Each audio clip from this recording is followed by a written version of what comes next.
religion. Disbelief is an accident. Faith alone is the permanent state of humanity.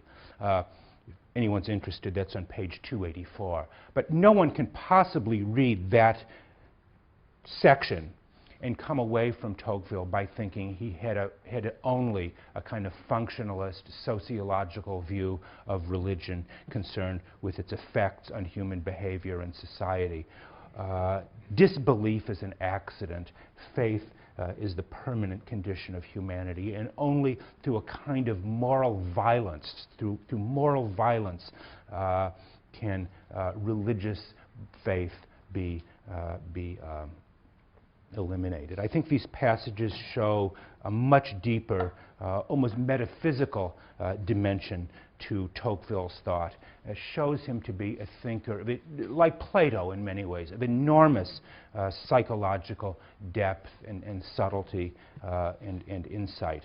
But these are the three features, or three of the features, I think the three central features that remain for him crucial to democracy. Local government, civil association, and what he calls the spirit of religion. And yet, obviously, all is not well. All is far from being well. Too often, way too often, we read democracy in America as if it were simply a celebration of the democratic experience in America. It is not. And Tocqueville, among other things, is deeply worried about the potential, and I mentioned briefly about this last time, the potential of democratic tyranny. Why is there a belief, or why would one believe that democratic government alone will eliminate various forms of arbitrary rule and tyrannical government? In fact, it might create new forms of tyranny, democratic tyranny, of which previous societies had been perhaps unaware. This is an issue that he treats twice in two important parts in his work. One in Volume 1, the other in Volume 2. I'm going to talk for a little bit today about his account of tyranny of the majority in Volume 1, and I'm going to save part of the rest of the discussion for next week when he talks about what he calls democratic despotism in the second part of Democracy in America. In Volume 1, he treats what he calls the tyranny of the majority, largely in terms, you might say, that are derived or inherited from Aristotle and even the authors of the Federalist Papers. You remember in Aristotle's Politics, Aristotle associated democracy with the rule of the many. Rule of the many, for all kinds of purposes, generally means rule of the poor, and rule of the poor for their own interest. The danger with democracy for Aristotle was that it still represented the tyranny of one class of society over the society of a whole, the largest class ruling in its interests over the minority. Democracy for the ancients was always a form of class struggle between the rich and the poor. And that was in many respects the way in which democracy came to be viewed even by the Federalist authors, who came up with their own solution to the problem of democracy, or what they called Republican government. The problem of Republican government was this problem of, you might say, majority faction. And their answer to the problem of majority faction was, in Madison's term, to enlarge the orbit of government, to make societies and polities much larger in order not to try to eliminate faction, but to increase them. By increasing the number of factions, you decrease the possibility that any one of them will be able to represent or exercise a kind of permanent majority control, a kind of permanent tyranny of the majority. The greater the number of factions, the less likelihood that any one of them will be able to exercise despotic power over national politics. And this is a question that Tocqueville returns to, or turns to, in that very important chapter from Book 1 called The Omnipotence of the Majority in the United States and Its Effects, which is in many respects a response, or provides his reading and critique of the classical or traditional theory of democratic tyranny.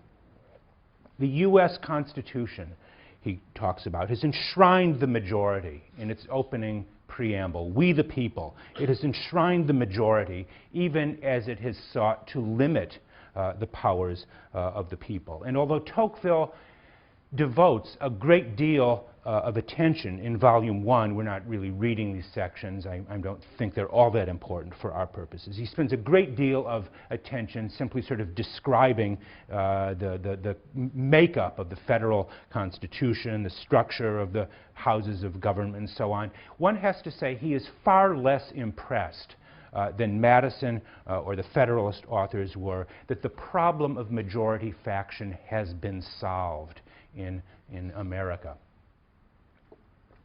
Again, the Federalist authors, following Locke and Montesquieu, believed all that was necessary or was separation of powers, a system of representation, a system of checks and balances, that this could serve as an effective check on majority rule.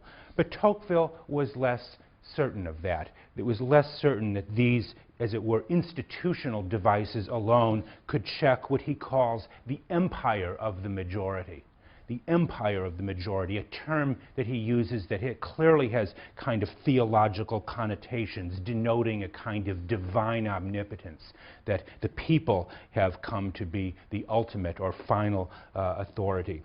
And rather than regarding, as it were, the people in Madisonian terms, simply as a kind of ongoing, shifting coalition of interests, Tocqueville regarded the majority in democratic societies as the power of the majority as unlimited and unstoppable. Legal guarantees of minority rights, he thought, were unlikely to be effective in the face of mobilized public opinion. Why does Tocqueville believe that, or what led him to express such skepticism about even American democracy's inability to check the prospect of democratic tyranny? In part, I think, Tocqueville's answer was that majority tyranny was inseparable from the threats of revolutionary violence, and particularly charismatic demagogues and military leaders like Napoleon in France and America's counterpart to Napoleon, Andrew Jackson.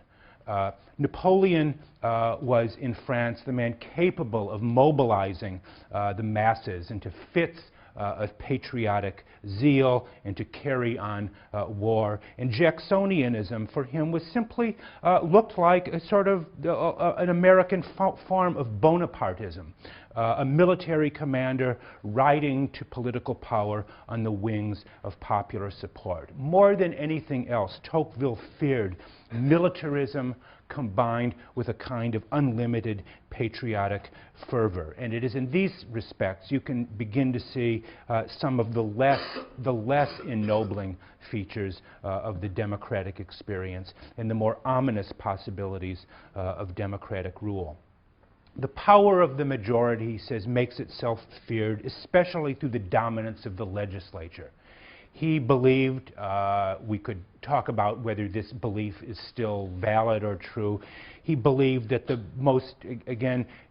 that democracy tends towards a kind of legislative, dominance of the legislatures, where the people's voice makes its will most clearly known. And by having short elections, short cycles every 2 years in the House of Representatives, it was a way of making sure that the legislatures, the houses are very close to public opinion and public control. And he sees this as a dangerous thing, this kind of legislative dominance that he sees as one form in the way in which the tyranny of the majority expresses itself. But the most important and the most memorable aspects of tyranny of the majority have less to do with these institutional forms, you might say, than it has to do with the way in which the empire, again I'll use his term, the empire of the majority makes itself felt in the realm of thought and opinion. The influence of the majority over thought. In an always startling passage from the book, Tocqueville remarks, "I know of no other country where in general less independence of mind and genuine freedom of discussion reign than in America." Of no country where there is less independence of mind and freedom of discussion. He is, I suspect, overstating the case, but his argument here is that the dangers to freedom of thought in a democracy do not come from the threat of an inquisition. They do not come from something like that, but they are exercised in more subtle forms of exclusion and ostracism. Tocqueville is perhaps in that passage one of the first and most perceptive analysts of what today might be called the power of political correctness to control and to eliminate certain kinds of ideas and opinions from being thought. It is the fear of ostracism, in some sense, the fear of being socially ostracized that the majority, through which the majority exercises its control. And Tocqueville's statement here is, of course, that persecution can take many forms under a democratic people, from the cruelest to the most mild. He gives various examples of the crueler forms of the way in which the majority has expressed itself. In a lengthy footnote to the book, for example, in some of these parts, he talks about, he gives us two examples, one in which during the War of 1812, he says there were some anti-war journalists in Baltimore. Maybe you read that passage.